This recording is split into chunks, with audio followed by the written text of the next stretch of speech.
Welcome to the Raptors Show on Sportsnet 590 The Fan. A reminder, we are streaming live on Sportsnet's YouTube channel and airing live on Sportsnet 360 Monday to Friday from 2 to 3 p.m. I'm your host, William Liu. First off, a huge thanks to Alex Wong and Blake Murphy for hosting the show while I was away for the past 2 weeks. Got to see a lot of the west coast of Canada, which is truly, truly very, very beautiful. But yeah, as for the show itself, I thought the depth of the roster at the station was on full display once again. Make sure you check out, for me, my two personal favorites. Alex had a sit down with Jeremy Lin, and Blake did an interview with Nick Nurse day before the draft. I'm not at all jealous that they were able to do that while I was away. Definitely two interviews I would have loved to be part of.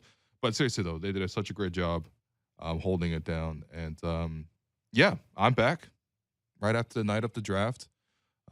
It was, I would say, not the most eventful day in terms of draft day, in terms of just what was potentially promised with the Raptors. Obviously, they held the 33rd pick, which when you go into it, you might think, well, that's not that exciting of a draft day. You probably anticipate something real quiet, which is kind of what happened. But of course, there was a lot of rumors about the Raptors may potentially move into the lottery portion of the draft. Obviously, there was a lot of speculation with OG. Look, we covered that even 2 weeks ago when I was here. It was still persistent the night before the draft. And ultimately, OG is still a Raptor, which I think is a very, very good thing. OG is a very highly sought-after player, as we have seen in this period. And, if he was worth the 7th pick already, I think that with a little bit more improvements and honestly coming off a healthy season, it could be even more going forward. But yeah, ultimately, the Raptors ended up taking Christian Koloko out of Arizona, the center, at the 33rd pick, and they also made a signing in the undrafted market, as they always do, adding Ron Harper Jr. out of Rutgers. And joining me to discuss this is Oren Weisfeld of Yahoo Sports Canada, Complex Canada, basically everywhere. Oren, is there anywhere you're not writing these days? Anywhere, maybe the States. I haven't evolved to the States level yet, but I got Canada. I'm coming for the Canada coverage pretty well. Yeah. How was your vacation, man? Where'd you go on the West Coast? Vacation was great. So I first I flew to Calgary, spent 2 nice days in Calgary, ran into a few fans of the show, which was tremendous. I was at a very nice Yemeni restaurant in downtown Calgary, and someone stood up from the next table and was like, love the show. And I was like, this is great, thank you. But also, can you tell me what to do in Calgary? And as everyone from Calgary kept telling me, it was like, yeah, there's nothing good in Calgary, which I thought was not true because I really enjoyed my time there. Then I went to Banff for a few days, probably 4 or 5 days. It was very, very beautiful. Definitely recommend going to Banff. It's a little expensive, a little touristy, but definitely worth it, especially if you get out of the village. And then went from there to Vancouver, covered Whistler. It was a really nice time to see the country. For anyone who is, blessed enough to be a Canadian, definitely go see the country. So. Yeah, speaking of your fans, first of all, you're the first person that's talked nicely on Calgary, which I've only it was heard nice. bad things. I really enjoyed Calgary. It was a vibe. Got on the little scooters they have there, scooted around the river, the Bow River. Very beautiful. So it was nice. Yeah, but speaking of your fans, Yeah, I was playing basketball with some RR people, Lewis Zatzman, Aiden Moss, and we had a guy come up to us who's a big RR fan, and he was very upset with you and Alex because there was some contest you guys did with Nick Nurse, British Basketball League, like the best story, I guess you did, and he submitted something late, and I guess he was upset about this miscommunication, but he sent us all the video he did, and I'll send it to you because he went really hard, and he's like a movie writer or a playwright, and so he just and an actor, I think, so he just made this incredible video about fake Nick Nurse stories, and he really wanted me to pass it along. Okay, you know what? That was all Alex. So first off, blame Alex. And second of all, I would love to check out this footage. Alex is literally chilling on a beach in Cancun right now. This guy hosted the show for 1 week, and he literally said 1, 2, 3 Cancun. It's amazing. What a life he lives. And but when he comes back, I will make sure to find that footage because that sounds really good. But listen, Oren, we're here to talk about the draft. I know a lot of people are really excited. Honestly, the way I would describe the NBA draft, I think to me the feeling is it's like Christmas Day or Christmas morning for all 30 teams, right? You just like wake up and you're going to get somebody on your team and kind of arrives there for free and it's like a gift and you're like, wow, like look at this player that we're adding and you're getting really excited about it and you sort of hype it up and you everything like that. And honestly, like I thought for me, okay, look, the Raptors have the 33rd pick. Maybe they'll move OG and get the 7th pick or something like that. But I thought the chances of that were low. But I guess there was that possibility. But ultimately, if it was like the 33rd pick, like I didn't think anticipating the kind of attention that Raptor fans would put towards that a second round pick would actually be as intense as it was, which I think actually speaks to the maturity of the fan base and just like how invested people were. Like I saw so much hype and just investment poured into the 33rd pick, like the curiosity and the research. It was really, really impressive to see. And ultimately, the Raptors ended up using the 33rd pick on Christian Koloko. Yeah, Oren, your first impressions, because look, you and I are not draft experts. That's why we have an actual draft expert coming on the second half of the program, Adam Spinella. We're going to go through the film and what he has seen and the scouting report, and definitely will get more details there. But your first impressions of watching, the interviews with Christian. I know he just did his media availability finally with the Raptors media corps. Your first thoughts on Christian Koloko? Yeah, well, I think someone said this on Twitter, but Masai Ujiri literally drafted a giant of Africa, which is amazing. Like the story is incredible. Mm-hmm. Same town as Pascal Siakam, Douala, Cameroon. So there's a connection there. The Raptors have been watching him since 2017 Basketball Without Borders, and he extensively talked about that during his media availability, just being like, the Raptors are the team that scouted me like for a really long time. Mm-hmm. And so he's really happy to be there. But yeah, like I do think the story is great. Just Basketball Without Borders kid, same town as Pascal, another international kid to bring to the Raptors. And a guy with a lot of upside, like you said. Like I can't break down the film, but we can definitely talk about some of the fit things with the Raptors. And first of all, like upside wise, he only started playing basketball seriously at 17, so 5 years ago. And he was a soccer player before that. Yep. Barcelona fan, Messi fan, he said. Okay. Yeah. Yeah, but I mean, right off the bat, that's like an untapped potential that we've seen before. Chris Boucher, Pascal Siakam, also guys who are late to the sport. And the thing that stands out to me, I know this is a long-winded answer, but you just look at like his box score stats from Arizona 3 years, and literally every year you see a really significant jump across the board. Points per game, field goal percentage, free throw percentage, blocks, like assists, rebounds, like he's gotten more efficient with more usage, which is just a really good developmental trajectory that yeah, it makes it kind of easier to bet on him.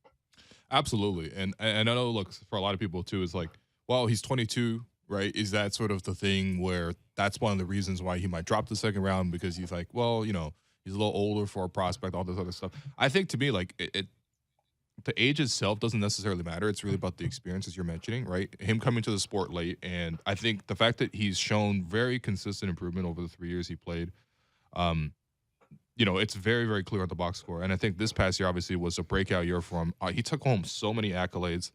First team, all Pac-12. Pac-12 Defensive Player of the Year. Pac-12 Most Improved Player of the Year. And, of course, Pac-12 All Defensive Team.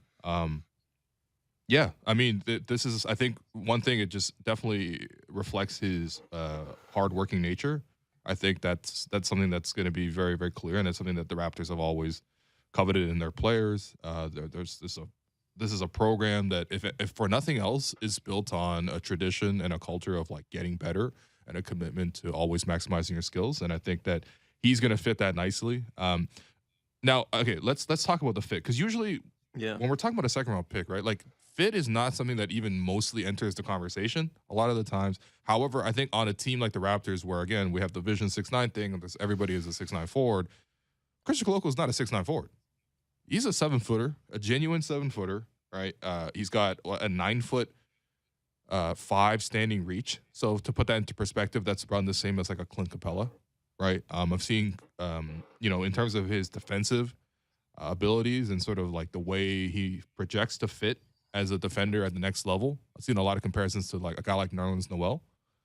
who is also a 7-footer with a 7'5" wingspan. So let's talk about the fit there. Yeah, I mean, look, he's different from a lot of the guys the Raptors have, but is that on purpose that the Raptors kind of did this move? Yeah, I think so. Like, I think it's a significant pick because, obviously it's number 33 and he's not going to come into the league and be dominant right away or anything like that. Like, not even many players who are picked this low have long careers, but I think it's a significant pick because it says something about the Raptors roster building, which is that we've always speculated that, the wing heavy stuff was more so out of you know, making best of what they already had rather than this is what they're set on going forward. Hmm. And to me, this pick really shows that like they're admitting that they were missing some stuff on the roster last year. When you look at rim protection, a rim runner, and rebounding, those are three things that Christian Koloko already does well. And I think are the reason that he'll probably play as soon as next season, even though he's a second round pick. And so it just kind of shows their mentality is that like, yes, we like wings and we like length and we Hmm. like playing this aggressive defensive style, but we're not satisfied with only playing this defensive style. And that was evident at Nick Nurse's presser where he said like, look, he can switch maybe decently well, but he's not a guy who we're going to want to play and switch everything coverage all the time. He's a drop defender. He's a guy that protects the rim. And so that's what's interesting to me is that they're kind of bringing in a new style with Christian Koloko because they're going to ask him to protect the rim and drop back, and that's just something they haven't had in the past couple of years. Yeah, and you know what? It's really interesting because when you sort of like look at the bigger picture in terms of the trade rumors that were sort of been attached to the Raptors over the last like year or so, basically, it's almost exclusively like the Raptors want a center and they want defensive type centers who could protect the rim. A lot Mhm. of these centers that they were linked to traditionally play drop coverage. Maybe they don't always play drop coverage, but like they pretty much mostly play drop coverage and are rim protectors in the style of what Christian is. And so it is funny that you get linked to all these guys, and me potentially trade all these pieces for these guys, and the Raptors just like, yeah, we can also just use the 33rd pick and get somebody of that profile. And of course, like I think playing next season, if for a second round pick to be in the rotation for a playoff team within his rookie season would be a tremendous success. But it's also not out of the question. And honestly, like I think it's funny because when you think about what he does, right? Like it's a very straightforward kind of player. Like I think I definitely I'll get more into the nuances with Adam, and I'm sure there's a lot more detail that again just from the cursory viewer like you and me, like it's harder to see. But we have a clip here from Christian Koloko describing his own scouting report. They should expect me to give everything I have, just give everything I have. The first thing I'm going to give to them is just my defense, my defense, just being that rim protector, that having that defensive presence, me moving the way I move for somebody my size. I think is really rare, and it's really rare and unique. And just being able to switch on guards, and just the way the Raptors play, they like that big lineup, and I feel like I can play with whichever lineup. It's a big lineup, a small lineup. I think I can be there. Just if you have to switch, I can do that. And offensively, just do whatever the coach want me to do. Whatever he want me to do. Like if he's setting screen, catch love. When I have an open shot, take the open shot, knock down a three, or sometime. Just willing to do whatever it takes to win.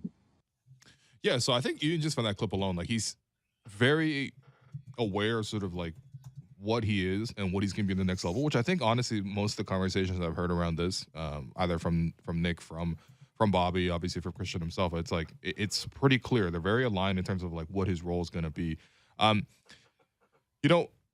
Defensively, I think that's the part that again that's his strength.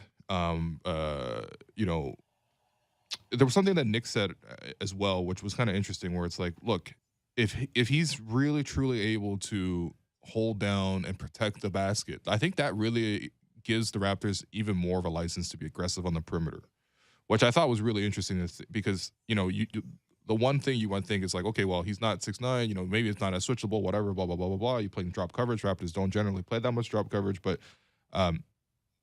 having that extra element of rim protection, like true shot blocking, where we're talking about a guy who like at least at the college level, was just a phenomenal shot blocker. When you look at his per game totals, it was 2.8 blocks per game in playing 25 minutes a game. So, I think the per 40-minute number would be pretty relevant in a Nick Nurse system. But yeah, four blocks per game. This over 3 seasons. 4 blocks per 40 minutes for Christian Koloko. But I think, that element is interesting too. Like, I think, Oren, like, does this almost offer more flexibility and sort of more matchups that the Raptors may be able to cover because of the fact that they have somebody who now does something unique that's something Bobby was also talking about. Is like, he is unique, and the Raptors were missing this element. And, again, we're talking about 33rd pick as a coming in as a rookie. He's probably not going to have this impact right away, or if he does, it'd be great. But down the line, if he really sticks and he continues to work really hard as he's shown to do so far, does that not give the Raptors more options defensively in terms of how they want to match up? Yeah, for sure. Like, we're talking about a specialty player, and I think that's exactly what they needed. And like, there's kind of two sides to this when it comes to like all these rumors that the Raptors have been in for like these elite centers. And then, like you said, they just go out and draft one. Well, maybe all they need is a guy to play 10 to 15 minutes a night, or in the playoffs, a guy only to play maybe one series significant minutes or 2 series significant minutes that like really fits that style of play, because it does feel like the switch everything wing heavy defensive style is still their primary. Nick Nurse had a comment in that press conference last night saying, if what we're doing is not working, now we have this different option that we can go to. So it's not like the Raptors are about to revamp their whole style, but I do think it's really like a good value play, I guess you could say, to where they're drafting a guy who can just be a specialist, come in there 10 minutes a night, maybe play some drop coverage if you want to give the guys like a little bit of a less physically taxing style to play for 10 minutes a night. And just protect the rim, do what he does really well. And then like over the years, he'll have some potential to develop ball skills and maybe grow into a bigger role. But for the foreseeable future, he's going to be a specialist. And yeah, like that's exactly the type of specialist that the Raptors need in order to be more versatile and to be able to play different matchups and be able to succeed against different teams. I think we really saw that they were missing that last season. And so I'll be interested to see how they approach free agency, because, another thing Bobby said was that like we try to treat the draft independently of free agency. You don't have really high expectations for these guys. So do they go out and get another kind of drop big who can maybe fit in even in sooner, or do they instead prioritize shooting Right. or guard play in free agency? Yeah, that's a really interesting point. I think that's that gives the Raptors definitely a lot more flexibility. Because look, listen, if you're going to bring back Thad and Chris Boucher, which I don't think this really affects that at all. No, I think it affects Kem Birch. Well, I mean, yeah, I mean, he becomes more expendable, I think, in the sense. I don't want to be rude, but I feel like that was he was already at least expendable in that sense. No, already he was, but I just mean like he was playing, in the playoffs like 5-10 minutes a game. True. And I could see like as soon as next season Koloko doing that. Yeah. No, fair enough. Okay, that'd be really good. Honestly, I think that would be like closer to a best case outcome for his rookie season. But we'll get more into detail on his game in the second half here. I think I want to talk about so there was so much talk about OG Anunoby potentially getting moved, and what is the value of OG, and what's the long-term prospect of OG and all that stuff. So the rumor that kept coming up was that Portland really wanted OG Anunoby. And I think that was made very clear by Chris Haynes putting out the report the night before the draft. I think, I mean, look, Chris Haynes is one of the most plugged in people in the business. I think especially to a guy like Dame Lillard, who he covered locally in Portland. He's just traditionally and historically has shown a great line of access to Dame. And so, obviously Portland is trying to do everything possible to rebuild around Dame, and OG was sort of like part of that plan, and they were offering the 7th pick. Now, the 7th pick ended up being Shaedon Sharpe out of Kentucky. Although technically not really out of Kentucky because he really didn't play there. But yeah, I mean, Out of ultimately, Canada. yeah. And thinking back on that deal, like, is that something that you would have felt like you would have wanted to do? Was that a trade that kind of made sense? And yeah, what do you think about the OG trade? I guess not made. Yeah, to me, it never made any sense to trade OG for 7. Like, I just think OG is a lot more valuable than 7. A. B. Shaden is an extremely risky pick who could turn out to be great, but could also turn out to be nothing. And C, like, there's no indication that the Raptors want to take a step back and be worse next year in order to be better in the future. Like, Right. they believe in their player development, but they believe in their ability to develop the 33rd pick, right? Like, they don't want to be a lottery team in order to be good 3-4 years from now, which is kind of what Sharp is. Mhm. You know, the only way it ever made sense to me was that there was a report that like OKC was looking to get Sharp, and then I could see a 3-way deal where OG goes to Portland, the 7th pick goes to OKC, and then a man named SGA goes to Toronto, something like that. Like, a ready-made player makes a lot more sense to me for OG Absolutely. rather than the 7th pick in a draft. Yeah, but I mean, again, like even like a hypothetical framework like that, I think Shea's worth a lot more than just the 7th pick. Oh, for sure. There would be multiple picks going there. Yeah. Yeah. So, and honestly, at this point, I'm not actually like I think OKC might have reached like critical mass in terms of like, okay, we have like too many picks, and so I don't know if like they're just gonna be like, yeah, if we get like 3 picks for them, I think we'll do it. Like, I think they have so many picks that like there's a diminishing return on a lot of these picks that they have. But yeah, I mean, I agree with so much of what you said there. That's the thing too. It's just like if they were ever going to entertain this deal, it was sort of like to rebalance the roster in a way. Which honestly, I don't even think that necessarily OG moving on in this sort of hypothetical scenario would have rebalanced the roster. I mean, he's like one of the 3-point shooters on the team. Genuine, a very, very, very good 3-point shooter, has shown an aptitude to improve. Only thing is just like he wasn't healthy last year, and that was obviously frustrating. But he's highly sought after for a very good reason. And if you were going to move him, you would have needed to kick that 7th pick to a 3rd team, as you mentioned, and got somebody. And who knows? I mean, I'm sure those conversations are out there. I think Bobby said in his press conference that the night of the draft, an hour into the draft, they didn't get a single phone call. So, like, whether that's true or not, you know, I think that does kind of illustrate, like, okay, a lot of things get discussed, but not necessarily everything kind of comes to fruition.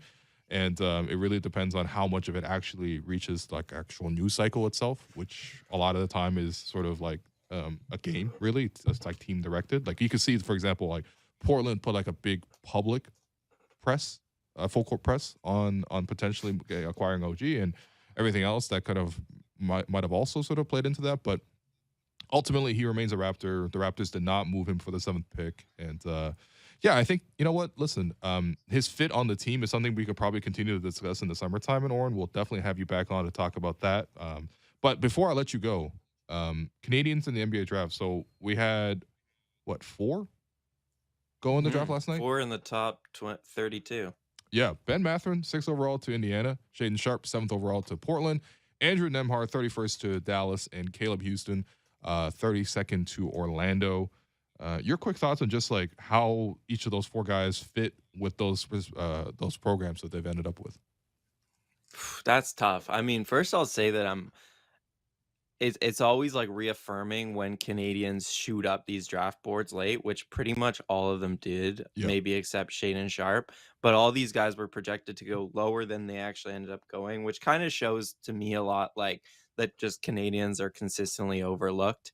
And, you know, they play like 1 year in college, but because they aren't scouted as much at the earlier stages, they're often just like overlooked until they get to the combine and stuff like that and show off. And then teams are like, oh, this Canadian kid's really good. So I feel like it did reaffirm that with them all shooting up the boards. Yeah.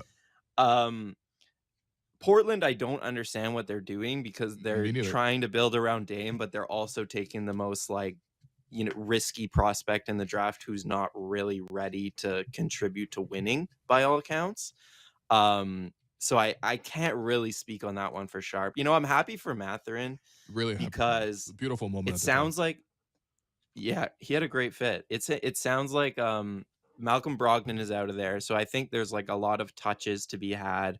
I think the Pacers are a pretty decent organization who like to be in the playoff mix at the very least every year. Mhm. So yeah, I'm happy. There could have been worse fits, aka the Kings, for him. So I'm just Right. happy that he didn't land on the Kings. Yeah. And I'm really happy for Nemhard as well. I know that like even leading up to the draft, I think like I brought his name up as someone who could potentially be in the mix for 33, and I thought that that would be a really interesting fit. Andrew on the Raptors, and you know at that time I was seeing projections of like some places had him going undrafted, which really did not make sense to me. And Mhm. you know based on what Nick Nurse said. In terms of like when Andrew came in to work out for the Raptors, he said it was basically flawless, and he wasn't surprised that he ended up not even being available at 33 because of the fact that he's had such great workouts, right? And so he goes to a great organization in Dallas. No, he's Um, actually going to Indiana. what he's going to Indiana? Yeah. Okay, that's a lot of guards. That's a Yeah, lot of but guards. but Brogdon's out of there. But Uh they have, I it sounds but like they also have Halliburton, they have yeah. Halliburton, they have Duarte. We're taking play off the ball more, I guess. But yeah, it's a lot of guards. Okay, But all right. I'm curious if the Raptors would have drafted Nemhard if he was there. That is Me too. definitely a what if for me. Me too. Because I know, yeah, Nick has had a close eye on him, obviously, for a long time. Obviously, him from being from Canada, the Raptors have had a close eye on him. But Nick's literally coached them in Yeah, competitive he games. made the senior national men's team in 2019. Yeah, I So think he was like not 18. many youngers, yeah, like not many people that young make that team, and Nick Nurse obviously chose him to make that team. So Mhm. that's significant. But hey, I'm happy with the center. Absolutely. Absolutely. All right. Oren, thank you for joining us on the show once again. When are you going on vacation, by the way? I thought you. I just came back from vacation. That's. We didn't even talk I about will that. be I will be working this July. Gotta re up the bank account. But yeah, Global Jam. I hope to see you there. I will be there. I'll be there, my friend. All right. Thank you. All right, thanks for having me. All right.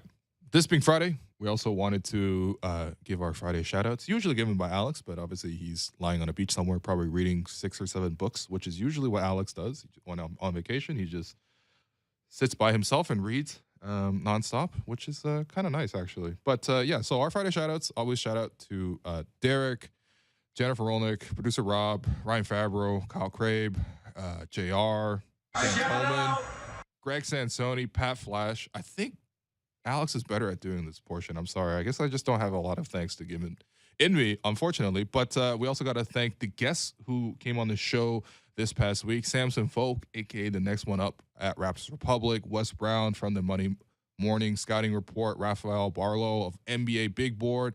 Jama Mahalela, the NBA champion from Scarborough. Sam Vecini, a.k.a. the king of draft Twitter. Oren Weisfeld, who writes some of the best features in Canada.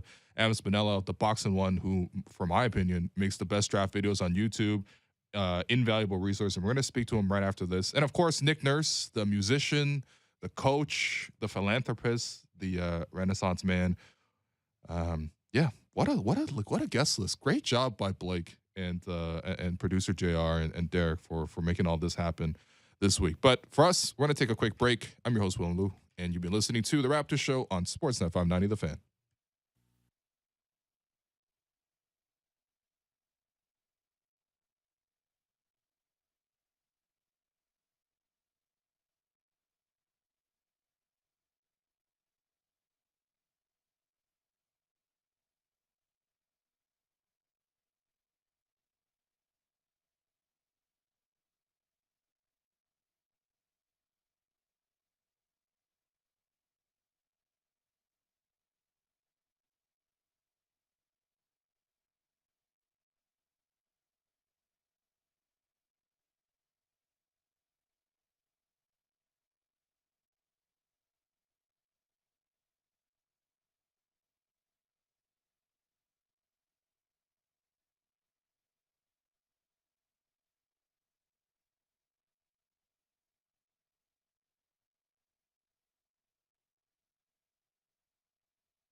Welcome back to the Raptors Show on Sportsnet 590 The Fan.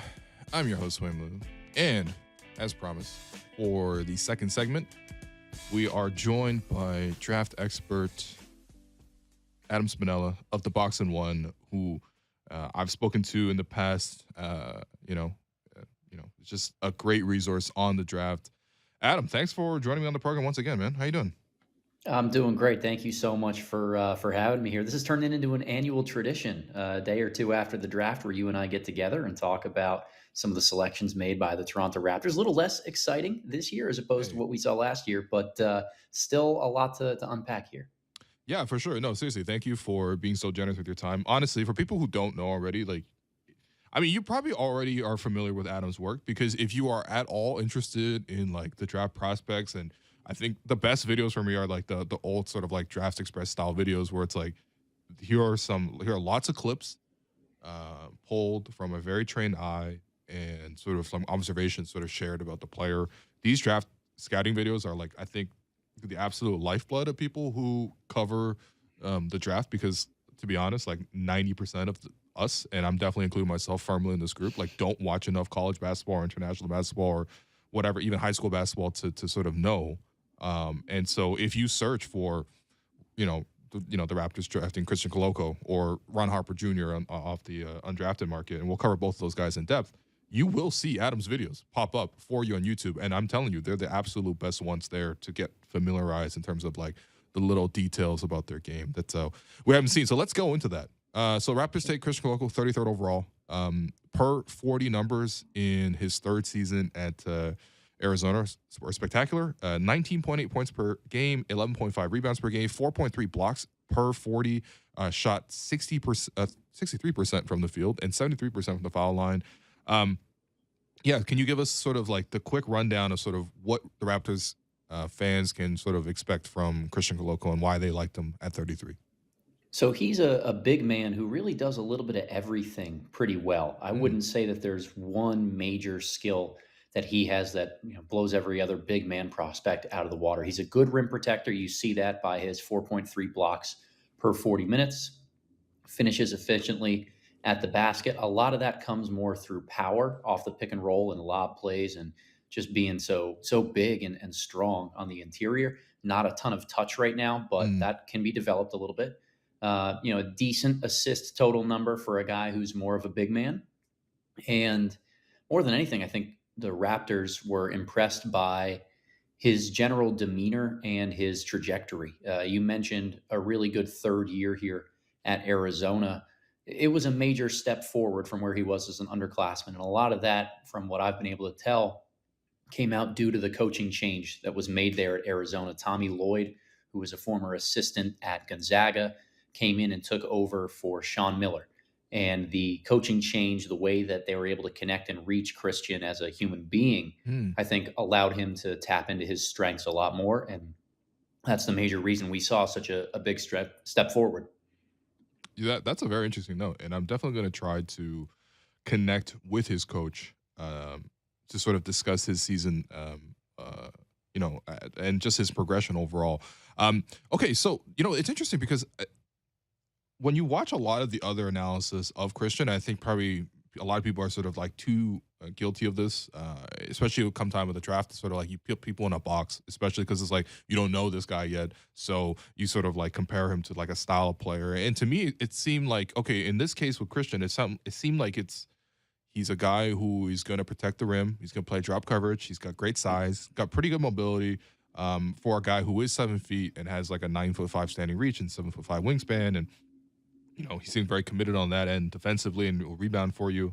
In your mind, you automatically sort of snap to okay, this is a type of player I've seen before. I'm going to put him sort of in this box mentally. But you kind of mentioned that he does a bit of everything. So what are some of the things, aside from the fact that, he's blocking shots or finishing lobs and stuff like that? What are some of the other nuances that sort of stand out to you in terms of maybe there is obviously that's the core of what he might do. It might be even the core of what he might do over the course of his career in the NBA, but there may be more avenues and more spots in his sort of game that the Raptors can look to sort of accentuate down the line. Sure. So I think one of the reasons I wanted to bring up Tommy Lloyd and the head coach there at Arizona is he runs a very college-based system that plays two big men at the same time. Okay. And there are pros and cons to that, right? So, Koloko doesn't always have as much room on the interior to make plays when he's catching the ball within 4 or 5 feet of the basket. A lot of times guards suffer as a result because the lane is always packed. But what we were able to see from Koloko is the slightest bit of playmaking touch from the perimeter, because when he catches the ball atop the key, Arizona has another big man in there that's sealing inside the paint, looking for a high-low pass. And Koloko showed decent touch in being able to make those decisions. Again, not necessarily translatable to the NBA as a playmaker in the same ways that you might look for out of the pick and roll, where we talk about short roll playmaking. A guy like Fred VanVleet draws two defenders out to him far above the three-point line. He gets a pocket pass down to the screener. Can he make a good decision 4-on-3? It's a little different from what we saw this past year from Koloko, but in general, decent passing feel there. I like his polish as a drop coverage big man. Right. I think a lot of times big men come into the league and they need to be completely refined and retaught how they play angles, how they communicate, what to do when somebody's coming at them, and it's a kind of a one-on-two situation. So what I really grew to like about Koloko this year at Arizona was how good he was at angles in that regard. I think that he does a great job of taking away that pocket pass to a rolling big and forcing the ball handling guard to really be funneled towards a short corner, an area where they're limited in options and they're not necessarily going to score effectively at the rim. So a lot more polish than you find out of a lot of big men, which I hate talking in terms of floor and ceiling all the time with these guys. I think that's an overdone part of analysis, but because you already know he's good in those angles, it does raise his floor in terms of defensive impact. Right, and I think that really does stand out because I think, for obviously the eye-popping stat is how many shots he blocked. Like, you don't even got to go per, 40 minutes. You could just go per game, and he was already blocking 2.8 shots per game last season at Arizona. So that's obviously the one that's, eye-popping. But I think, when it comes to something like blocks, I am also a little bit suspicious because sometimes, like, if you got a guy who's, like, hunting for blocks or, like, I guess, like, Hassan Whiteside is probably the guy that immediately jumps to mind of guys who sort of, like, jump at everything, obviously has the ability and the length and the physique to block a lot of shots, but also at the same time might sort of, like, overplay for the block.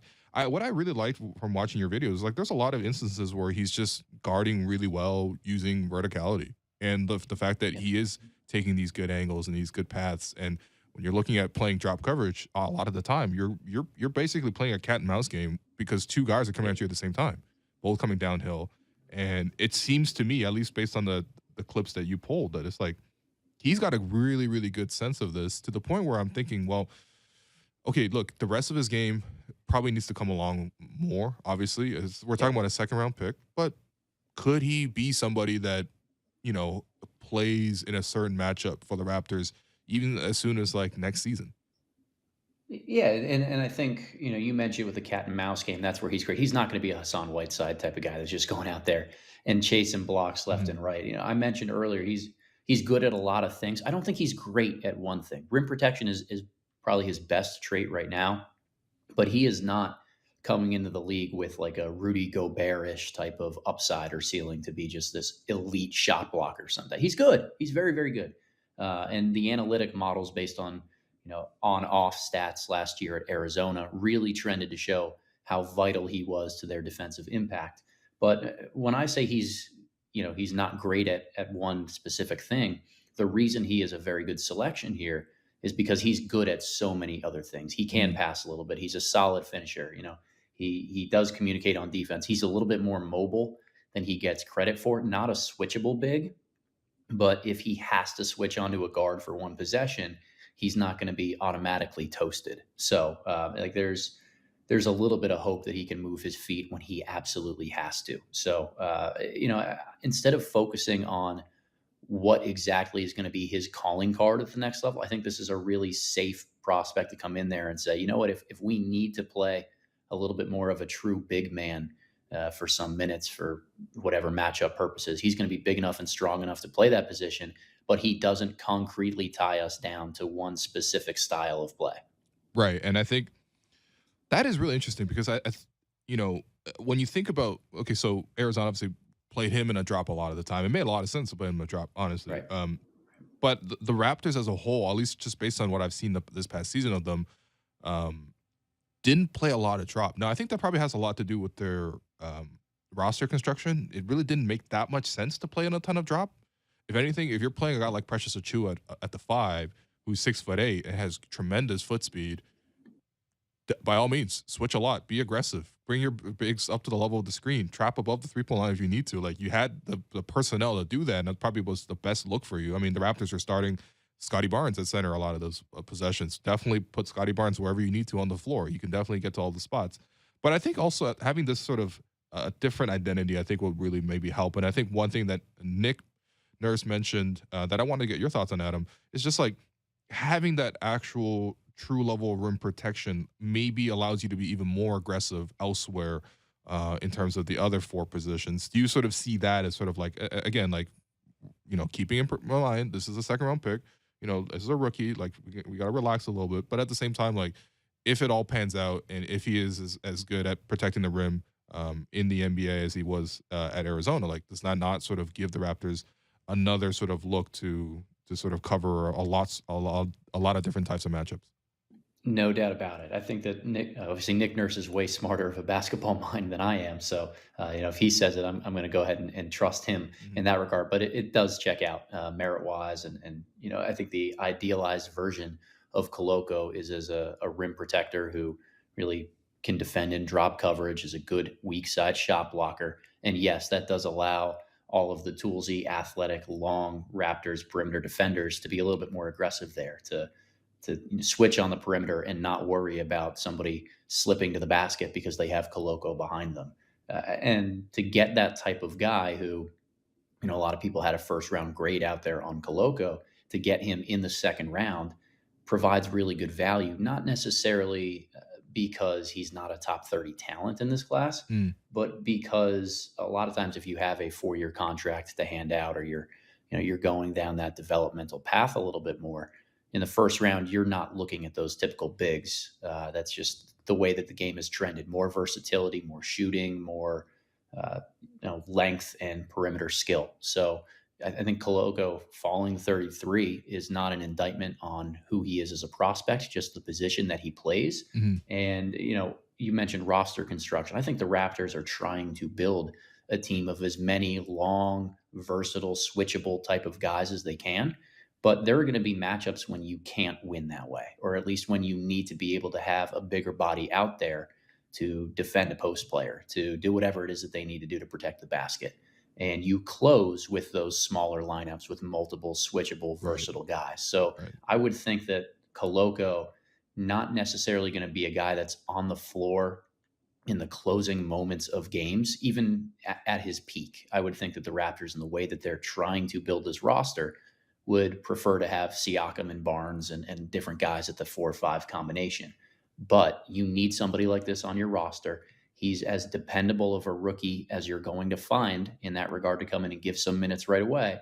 And when you look at the growth trajectory that he was on over this last year at Arizona, you can still talk yourself into saying, you know what, he's going to continue to get better as he gets more polish, as he gets more reps, and the right developmental system that the Raptors definitely have is going to bring him along. Absolutely. And real quick, actually, just on his offense, because we talked a lot, obviously, on the defensive side of the ball. If there was one thing that does concern me, and I did watch because you're very fair with your draft videos, like you get to see both the good and the bad. And I saw a lot of bad left-handed hook shots that kind of were not really going anywhere. Is the scoring touch a concern? Because he did obviously finish very effectively. I think he shot like 73% around the basket, which is awesome. But at the same time, it's a lot of lobs. And when you're talking about when you're not just finishing with 2 hands on a lob or rolling to the rim or anything like that, is the touch a bit of a concern for you? And honestly, can you teach touch? So the touch is a little bit of concern. The second question is a fascinating one. I still have no idea how I would answer that. Right. I've been trying to wrestle with that for years as a coach myself. How can you teach touch? I think you could just give guys repetition, and hopefully the light clicks on at some point. Yeah, the left hand is definitely not there right now. A little bit of a low finisher when he meets contact. Like, for as big of a body as he is, I think he could stand to fill out and add a little bit more strength to his core and his lower body, Hmm. because when he gets contact to those areas, he doesn't explode through it. He kind of moves to the side or around it. So I think that that's an easier fix. And once that happens, and he adds a little bit more strength to his lower body, he's going to be able to, or at least we're going to see if the touch is more about just natural lack of feel with his left hand or around the basket, or if he's corrected some of those issues that allow him to improve in that area. Offensively, like the NBA is a different type of game. There's a lot more space on the Hmm. floor than what he dealt with at Arizona. So this may be a little bit of a non-issue, because now those rim attempts that he was taking with his left hand, there were extra bodies in the lane, which caused him to do that. Maybe now he takes one bounce and gets to the rim pretty cleanly, Right. and his rim numbers stay incredibly high. Okay, that's good. All right. Well, listen, we still have about 4 or 5 minutes here to talk about Ron Harper Jr., who the Raptors added through the undrafted market, out of Rutgers, 22-year-old. Now, I saw that you had him at 30th on your big board, and obviously he went undrafted. So clearly it's a guy you really liked. So what did you really like about him? Yeah, I had Harper somewhere in I think the 30s to maybe early 40s range. Okay. He was somebody that a year ago I had my eye on as a potential sleeper second round pick. The swing skill for him was going to be shooting the basketball. Right. He went back to Rutgers this year, shot 39% from three. So he's definitely worked on that and gotten to the point where he can be a scalable role player in the NBA. He is built like a freaking tank, man. Yeah. This guy is incredibly strong, and with that, checks the boxes like we were talking about earlier with roster construction, of being able to guard multiple positions and do a lot of different things. Super long arms with a 7-foot wingspan, but that strong frame and body Hmm. where he can guard down low against some of those bigger guys who mismatch him. So there is upside to be able to guard 1 through 4. And, we talk a lot about versatility on the defensive end, and our mind automatically goes to switching, Yeah. right? Um, if you guys watched the Boston Celtics Milwaukee Bucks series, you saw Grant Williams come in and do a fantastic job against Giannis Antetokounmpo. Not necessarily in locking him down every single possession, but being so physical with him that by the end of that series, Giannis was pretty worn down with all the Hmm. things that he's asked to do. That's what Ron Harper's idealized upside is going to be in the NBA. That big physical body who can knock down shots from the perimeter, is a decent enough ball mover, can attack the rim when he's run off the 3-point line. Like, offensively, he'll be a good role player, but if he can come in and just physically go at those other stars and guard them one-on-one, now Scotty Barnes isn't doing that. Now Pascal Siakam or OG Anunoby, whoever else is really going to be a key offensive cog, is not playing that role. Right. Right. And listen, honestly, the film on him is very impressive. I really enjoyed watching the bully ball stuff. Um, you know, his one-on-one creation and maybe even shot selection. I think in a lot of these clips, I feel like, okay, these don't look great. And as you sort of highlighted in your breakdown of him, it's like, if he's not hitting the three in a lot of these one-on-one matchups, obviously I think that's probably not going to be something that he's going to be doing that much at the NBA level. But again, that's probably not going to be his role. Like, I think the path to him, and I think that's probably my question to you, is just like, how does he go from it being a two-way right now to eventually signing and converting his deal and getting a full-time contract? And if there is one bankable skill, one bankable transformation that he really needs to make in his first year, what is that skill? So it's probably going to be about being an efficient offensive player to the point where he can just stand in the corner, spot up, and hit threes, rebound and run a little bit in transition, play up tempo. For as solid of a defender as he is, he's not incredibly active in passing lanes in ways that, like you're talking about with Koloko, Mm-hmm. being a little bit more active or aggressive on the perimeter. I don't know if Harper fits into that necessarily. He's pretty safe and secure, which is not something you always see from a guy with his physical tools and a 7-foot wingspan. But I think for him, being really ready, if you're a young guy and you want to make it in the NBA, there's always two things you can do as a role player. One is shoot the basketball from three, and the other is be really polished with your help defensive rotations. And if Harper can show right away that he's ready to do both, then he can grow that role from a two-way into a standard NBA contract and eventually be a guy who's in a playoff rotation for the Raptors. Okay, great. Adam, thank you so much for your time. Everybody go check out everything you do at the Box and One, but especially the draft videos. I'm telling you, honestly, most people have already seen it. That's the thing, Adam. Like, it's like your stuff is so good. It's so reliable. The sheer volume, I don't know how you do it on top of all the stuff that you actually do with your coaching. So, yeah, thank you for your time, and I'll probably call you again next year when the Raptors draft another incredible defensive athlete. Let's make this a tradition. Let's do it. All right, that does it for us today. I'm your host, Willu, and you've been listening to The Raptors Show on Sportsnet 590 The Fan. Make sure you find The Raptors Show wherever you listen to podcasts and subscribe, and please rate and review our show. Thanks again to Oren and Adam, our board producer, Derek Brandale, Jennifer Rowland for helping us with YouTube stream. I'm back on the show next week and going forward. And, yeah, everyone have a great weekend.